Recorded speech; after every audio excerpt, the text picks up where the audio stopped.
अगर आप चाहते हैं कि आपकी हर दुआ कबूल हो और आप ऐसे हो जाएं कि जब भी दुआ करें तो आपकी दुआ कबूल हो, और आप माह रजब की फ़यूज़ व बरक़ात और रहमतें समेटना चाहते हैं तो ये वीडियो आपके लिए है। एंड तक मुकम्मल देखिए। इंशाअल्लाह अज़ीज़ इस वीडियो के अंदर हम आपको बतलाएंगे कि आपकी दुआ कैसे कबूल होगी और माह रजब की क्या फ़यूज़ बरक़ात और रहमतें हैं। बिस्मिल्लाहिर्रहमानिर्रहीम। अस्सलामु अलैकुम वरहमतुल्लाह। यूट्यूब के इस्लामिक चैनल रूहानी बुक से मुफ्ती बिलाल अहमद क़ादरी आपसे मुखातिब हूँ। इस्लामिक साल का 7वां महीना माह रजब है और ये माह रजब उन 4 अज़ीम महीनों में से है जिनके बारे में कुरान करीम में अल्लाह रब्बुल आलमीन ने इरशाद फरमाया, औज़ु बिल्लाहि मिनश शैतानिर रजीम, बिस्मिल्लाहिर रहमानिर रहीम, इन्ना इद्दत शुहूर इंदल्लाहि इस्ना अशरा शहरन फ़ी किताबिल्लाहि यौम खलक़स समावाति वल अर्ज़ मिनहा अर्बअतुन हुरुम। के अल्लाह रब्बुल आलमीन के पास जो गिनती के महीने हैं साल के वो 12 हैं और उनमें से 4 अज़मतों वाले महीने, बड़े महीने हैं, ताज़ीम वाले महीने हैं। 3 महीने तो इकट्ठे हैं जैसे ज़िलक़अदा, ज़िलहज्जा और मुहर्रम, और चौथा महीना वो रजबुल मुरज्जब है।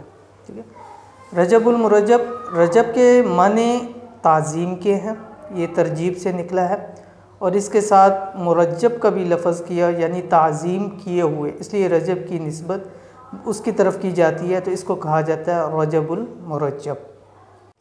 बाज़ रवायात के में रजब को रजबु मुदर भी कहा जाता है। मुदर एक कबीले का नाम था और वो रजब की बहुत ज़्यादा ताज़ीम करते थे, बहुत ज़्यादा, हद से ज़्यादा, तो इसलिए रजब के महीने की निस्बत उनकी तरफ आती कि रजबु मुदर। ठीक है, मुज़र कबीले वालों का यानी महीना रजब। बाज़ रवायात में रजब के माने डर के आए हैं तो इस महीने से, इस डर के माने से इस महीने का माना हो जाएगा यानी इस महीने में लोग अल्लाह ताला से डरें, खौफ करें और लड़ाई झगड़े से परहेज़ करें, गुनाहों से बचें। और एक माना रजब का बाज़ रवायात में आया बहरा, उसका माना इसलिए कि ये महीना ऐसा होता था कि इसमें जंगलो जदाल कताल से रुक जाते थे, अमन व अमान हो जाता था, रास्ते पुरअमन हो जाते थे, असलों की कोई लड़ाई की असलों की आवाज़ें नहीं आती थी, बिल्कुल खामोशी के साथ होता था। तो इस वजह से इसको बाज़ रवायात के अंदर बहरा कहा गया कि लोगों की इन सब चीज़ों से ऐसी हालत हो जाती थी जैसे बहरे हो गए। तो इसलिए बहुत सारे माने रजब के आए हैं, लेकिन असल रजब के वही ताज़ीम किया हुआ, यानी ये महीना ऐसा है कि इसको ताज़ीम किया हुआ है, इसकी बहुत ज़्यादा फजीलत जो है वो आई हुई है। इसी तरह हज़रत काब रज़ी अल्लाह ताला अन्हु से रवायत है कि अल्लाह ताला ने शहरों को चुना और शहरों में से सबसे बेहतरीन शहर अल्लाह ताला के नज़दीक मक्कतुल मुकर्रमा है। फिर उसके बाद अल्लाह ताला ने सातों को चुना, ज़मानों को चुना, तो सबसे बेहतरीन ज़माने वो 4 अज़मतों वाले महीने हैं, ज़िलक़अदा, ज़िलहज्जा, मुहर्रम और रजब। और फिर अल्लाह रब्बुल आलमीन ने इन महीनों में से सबसे पसंदीदा जो महीना वो ज़िलहज्जा का, और सबसे बेहतरीन अशरा ज़िलहज्जा का पहला अशरा। फिर दिनों में से सबसे बेहतरीन दिन जुम्मे का दिन, रातों में से सबसे बेहतरीन पसंदीदा रात लैलतुल क़द्र की रात। इसी तरह सातों में, वक्त में, यानी दिन रात में जो वक्त बेहतरीन वक्त और पसंदीदा अल्लाह ताला का वक्त है वो फ़र्ज़ नमाज़ों की सातें हैं। फिर अल्लाह ताला का पसंदीदा कलाम, वो अल्लाह रब्बुल आलमीन का क्या है पसंदीदा कलाम, ला इलाहा इल्लल्लाह, अल्लाहु अकबर, सुबहानल्लाह, अल्हम्दुलिल्लाह है। इसलिए इन पसंदीदा जितनी अल्लाह ताला की चीज़ें हैं उसमें रजब का महीना भी आ गया। इसीलिए सरकार दो आलम सल्लल्लाहु अलैहि वसल्लम जब रजब का महीना शुरू होता तो एक दुआ फरमाते थे, अल्लाहुम्मा बारिक लना फ़ी रजब व शअबान व बल्लगना रमज़ान। ठीक है, ये आप सब हज़रात भी ये दुआ पढ़ लें क्योंकि आज या कल इंशाल्लाह रजब का महीना शुरू होने वाला है, तो आप सबको भी याद होना चाहिए, अल्लाहुम्मा बारिक लना फ़ी रजब व शअबान व बल्लगना रमज़ान। ठीक है, तो ये आप अलैहिस्सलातु वस्सलाम इसकी दुआ फरमाया करते थे। और बाज़ रवायात के अंदर है कि रजब शुरू ही बरकतों के साथ होता है। ठीक है, क्यों? इसलिए कि जो रजब की पहली रात है वो दुआ की कबूलियत की रात है। जैसे मैंने आपको बतलाया कि अगर आप चाहते हैं कि आपकी दुआ कबूल हो तो ये वीडियो आपके लिए क्यों है, इसलिए कि इसमें वक्त का तयन आपको बताया जा रहा है। हो सकता है आज की रात हो या कल की रात हो। तो रजब की जो पहली रात है वो दुआ की कबूलियत की रात होती है। जैसे कि इमाम शाफी रहमतुल्लाह अलैह का कौल है, फरमाते हैं कि हम तक ये बात पहुंची कि 5 रात ऐसी हैं कि जिनके अंदर दुआ कबूल होती है। 5 रातें कौन कौन सी रात है? पहली रात ईद उल अज़हा की रात, दूसरी ईद उल फितर की रात, तीसरी जुम्मे वाली रात यानी जो जुम्मे की रात जुमरात की रात होती है, यानी जुम्मे वाली रात होती है, सुबह जुम्मा होता है। चौथा निसफ़ शाबान की रात, ठीक है, शब बारात जिसको कहा जाता है। और 5वां जो है वो रजब की पहली रात है। फरमाया कि 5 रातें ऐसी हैं कि जिनके अंदर दुआएं अल्लाह रब्बुल आलमीन कबूल फरमाते हैं। और जैसे हमें मालूम चल गया कि रजब के महीने को कितनी सारी रवायात के अंदर है कि फ़यूज़ बरकत और रहमतें हासिल होती हैं, और सबसे बड़ी रहमत और बरकत के रजब की पहली रात को दुआ की कबूलियत की घड़ी है। तो इस महीने में जहाँ इतनी फ़याज़ और बरक़ात हैं, वहीं एक जो सबसे बिदअत और बड़ी रस्म है वो कुंडों की रस्म जो 22 रजब को की जाती है। और ये हमारे अहले सुन्नत को तो नहीं, अहले तशय्यी ने ये शुरू किया, और उनका कहना है कि हज़रत इमाम जाफ़र सादिक़ रहमतुल्लाह अलैह की इस दिन विलादत है, उस विलादत के मौके ऊपर वो करते हैं। और इसी तरह उन्होंने एक झाड़ू पोछे करने वाली एक औरत से कहा कि 22 रजब को हमारे लिए तुम जो है वो नज़र न्याज दिया करो, इससे तुम्हारी मुसीबतें टल जाएंगी, बलाएँ टल जाएंगी।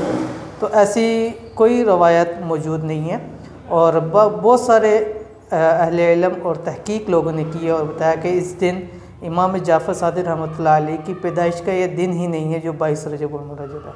और बहुत सारे अहले तहकीक ने ये तहकीक की है कि इस दिन हज़रत अमीर मुआविया रज़ी अल्लाह ताला अन्हु की यौम शहादत का दिन है 22 रजब, और अहले तशय्यी नाउज़ुबिल्लाह के उनसे अदावत और दुश्मनी की वजह से उन्होंने ये रस्म शुरू की।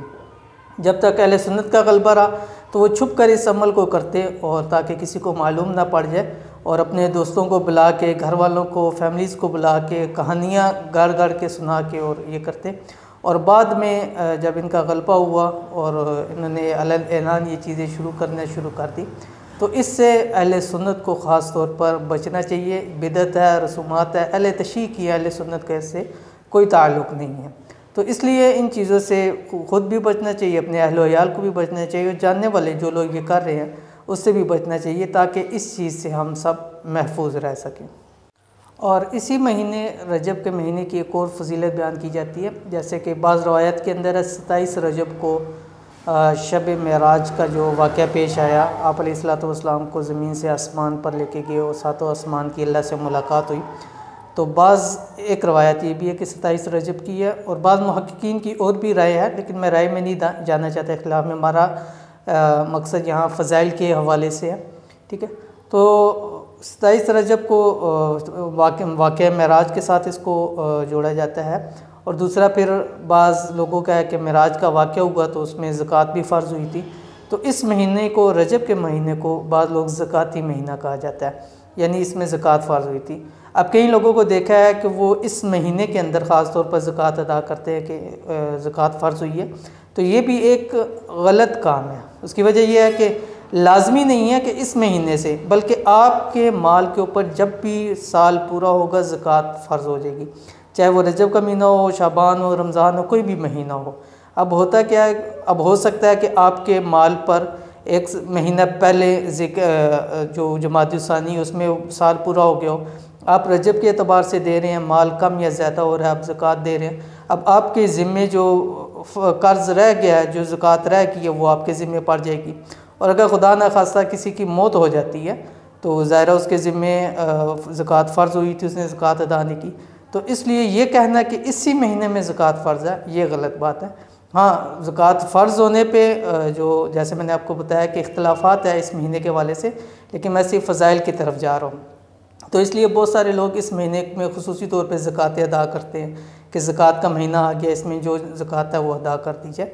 तो इस हवाले से मुझे काफ़ी सारे सवालात भी है ज़कात से मुताल्लिक़ भी, तो इंशाअल्लाह अज़ीज़ अब जो आगे हमारी चंद वीडियोज़ आएंगी आपके सामने, तो उसमें हम कोशिश करेंगे ज़कात के मसाइल को डिस्कस करें, क्योंकि कई सारे लोग ज़कात अदा करते हैं।